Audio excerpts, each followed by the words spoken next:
அலசல் நண்பர்களுக்கு வணக்கம். இந்த வீடியோவில் நம்ம பார்க்க போகிறது அலசல் சேனலோட 29வது மூலிகையாக பெரும்பீலை.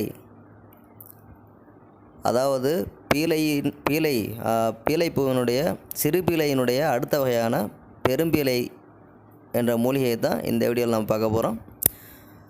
அதுக்கு முன்னாடி நீங்கள் இது வரைக்கும் நம்ம யூடியூப் அலசல் சேனலுக்கு சப்ஸ்கிரைப் பண்ணாமல் இருந்தீங்கன்னா உடனே கீழே இருக்க சிவப்பு கலர் சப்ஸ்கிரைப் பண்ண கிளிக் பண்ணி சப்ஸ்கிரைப் பண்ணிங்க. கூட ஒரு பெல் சிம்பல் வரும், அதையும் சேர்த்து கிளிக் பண்ணிக்கிட்டீங்கன்னா ஃப்யூச்சரில் நம்ம வீடியோ உங்களுக்கு உடனே கிடச்சிரும். இப்போ பெரும்பீலையை பற்றி பார்க்கலாம். இதனுடைய வேறு வகைகள் வேறு பெயர்னு பார்த்திங்கன்னா தமிழ்நாட்டில் வந்து அதிகம் அது கிடையாது. நம்ம அலசல் சேனலில் தான் இதை பற்றி விரிவாக போடுறோம் ஃபஸ்ட்டுன்னு நினைக்கிறேன். இதனுடைய வெளி பேர்கள் தான் அதிகம்.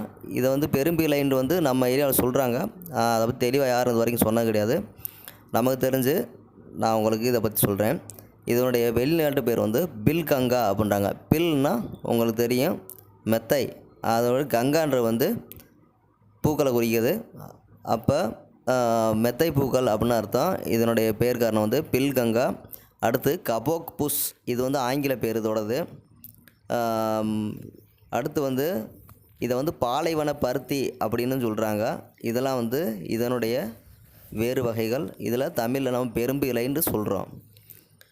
இதனுடைய ஆங்கில பேரான கபோக் புஷ் அப்படின்றதுக்கான அர்த்தம் என்னென்னா, கபோக்குன்னா ஆங்கிலத்தில் இது அதாவது மேற்கத்திய மொழி கபோக் புஷ்ன்றது.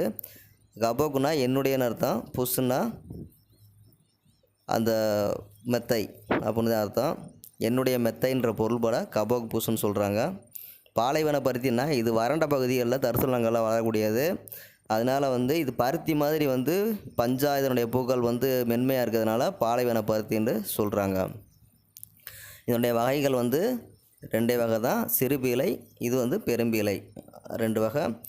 அடுத்து இதனுடைய குணங்கள்னு பார்த்திங்கன்னா தலைவலி,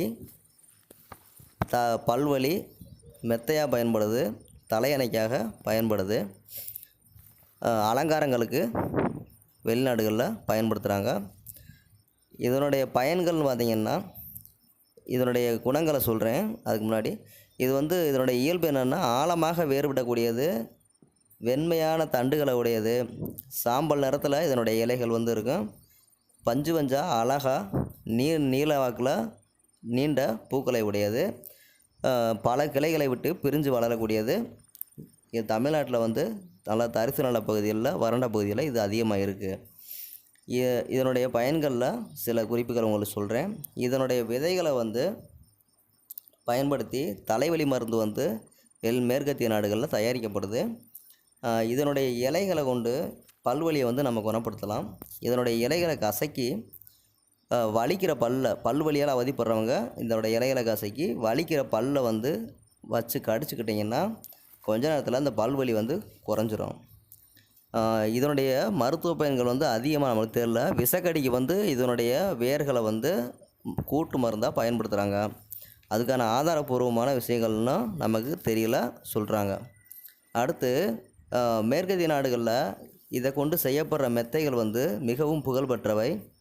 இந்த பூக்களை கொண்டு தலையணைகள் வந்து நிறையா செய்யப்படுது.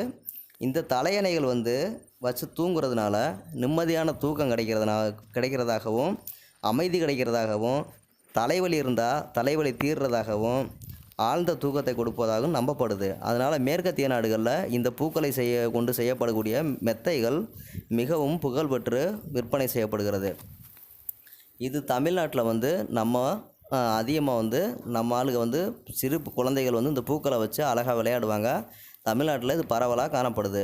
இந்த வீடியோவில் பெரும்பீலையை பற்றி அலசணும். மேலும் பல அரிய மூலிகைகளை பற்றியும் சஞ்சீவி மூலிகைகளை பற்றியும் எதிர்காலத்தில் அலசுவதற்கு இருக்கிறோம். மேலும் அடுத்த வீடியோவில் உங்களை சந்திக்கும் வரை, அலசும் வரை உங்களிடமிருந்து விடைபெற்றுக் கொள்ளும் நான் உங்கள் நல்லசாமி.